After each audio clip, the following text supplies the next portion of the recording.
নমস্কার বন্ধুরা, সম্পাস রান্নাবান্নাতে আপনাদের সবাইকে স্বাগত।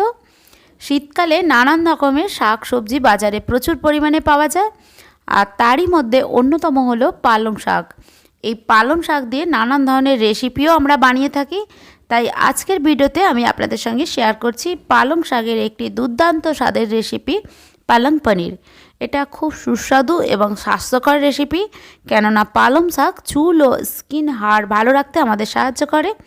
খুব সহজ একটি রেসিপি আর খুব কম সময়ে বানানো যায়। তাহলে বন্ধুরা আর দেরি না করে চলুন কিভাবে এই পালং পনির বানানো যায় দেখে নেওয়া যাক।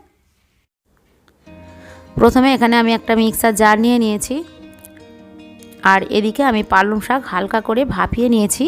জল শুদ্ধই আমি রেখে দিয়েছি, খুব বেশি সেদ্ধ করিনি, হালকা একটু ভাপিয়ে নিয়েছি। এবার এদিকে আদা আর কাঁচা লঙ্কা নিয়ে নিয়েছি। পালং শাকের কিন্তু জল ফেলে দিলে পালং শাকের গুণাগুণটা ঠিক থাকে না, গুণাগুণটা নষ্ট হয়ে যায়। সেজন্য আমি জল শুদ্ধই এটাকে বাটছি, আর স্বাদটাও ভালো হবে।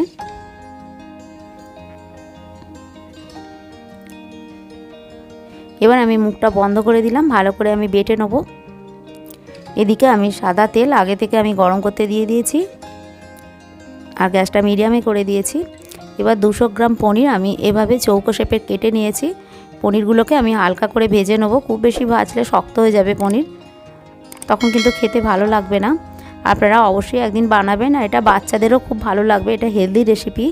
পালং শাক বাচ্চারা অনেক সময় খেতেও চায় না কোনো শাক টাক, কিন্তু এইভাবে পনিরের সাথেও বানিয়ে দিতে পারেন, তাহলে কিন্তু ওরা খেয়ে নিতে পারে। খেতে খুবই টেস্টি হয়, খুবই ভালো লাগে খেতে। এটা ভাত, রুটি, পরোটা সবার সাথেই আপনারা এটা সার্ভ করতে পারেন। পনিরগুলো দেখুন খুব বেশি আমি ভাজিনি, এর চেয়ে বেশি ভাজলেও ভালো লাগবে না। এবার আমি একটা প্লেটের মধ্যে সবকটা পনির আমি তুলে নেব। দেখুন সবকটা পনির আমি তুলে নিয়েছি, আর এই তেলের মধ্যেই রান্না করব। 2টো তেজপাতা দিলাম, আর 2টো শুকনো লঙ্কা, খুব সামান্য একটু মেথি, আর একটু গোটা জিরে দিয়ে দিলাম। মেথিটা দিলে খুব সুন্দর একটা ফ্লেভার আসে, খুব সামান্যই দিতে হবে, মুখে পড়লে তেঁতো হয়ে যাবে, সেজন্য খুব সামান্যই আমি দিলাম একটু গন্ধর জন্য। আর 6-7টা রসুনের কোয়া আমি ছোট ছোট করে কুচিয়ে দিয়ে দিলাম। রসুন বাটাচ্ছে, রসুন কুচি দিলে খুব সুন্দর একটা গন্ধ আসে তেলের মধ্যে। রসুনটাকেও আমি ভেজে নিলাম হালকা করে, আর একটা মিডিয়াম সাইজের পেঁয়াজ আমি দিয়ে দিলাম। এবার রসুন পেঁয়াজ একসাথে আমি ভেজে নেব, যাতে রসুনটাও বাদামি হয়ে যাবে, আর পেঁয়াজটাও আমি বাদামি করে ভেজে নেব। এবার আমি একটু হলুদ আর একটু জিরে জলে গুলে রেখেছিলাম, এটা দিয়ে দিলাম। খুব সামান্য জিরে, খুব সামান্য হলুদ দিয়েছি, কারণ পুড়ে যাবে, সেজন্য জলে গুলে একটু রেখেছিলাম। এবার আমি সেই পালং শাক বাটা আর আদা বাটা আর কাঁচা লঙ্কা বাটাটা দিয়ে দিলাম। এবার এটা দিয়ে আমি 5 থেকে 7 মিনিট একটু ভালো করে কষাবো, কারণ আদার কাঁচা গন্ধটা যেন চলে যায়, সেই জন্য এটাকে ভালো করে কষাতে হবে।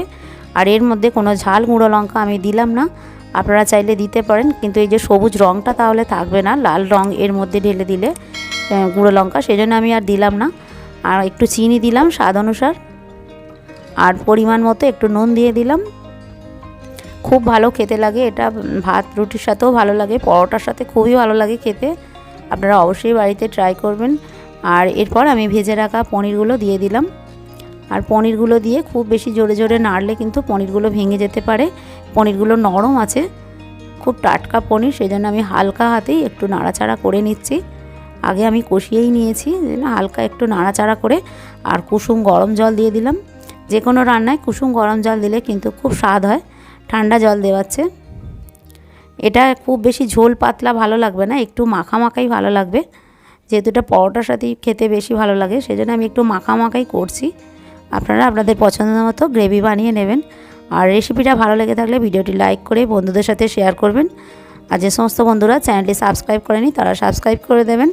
আর একটু গরম মশলার গুঁড়ো দিয়ে দিলাম। রান্নাটা আমার রেডি, এবার আমি এটা নামিয়ে সার্ভ করব। আজ আমাদের রেসিপি রেডি। আমার এই রেসিপিটা কেমন লাগলো আপনারা অবশ্যই কমেন্ট করে জানাবেন। আর রেসিপিটা ভালো লেগে থাকলে ভিডিওটি লাইক করে বন্ধুদের সাথে শেয়ার করবেন। আর নিত্য নতুন রেসিপি দেখার জন্য চ্যানেলটি সাবস্ক্রাইব করে পাশে বেল আইকনটি ক্লিক করতে ভুলবেন না। তাহলে বন্ধুরা আজ এই পর্যন্তই, দেখা হচ্ছে পরবর্তী ভিডিওতে আর একটি নতুন রেসিপি নিয়ে। আপনারা ভালো থাকুন, সুস্থ থাকুন, আর দেখতে থাকুন সম্পাস রান্নাবান্না। নমস্কার।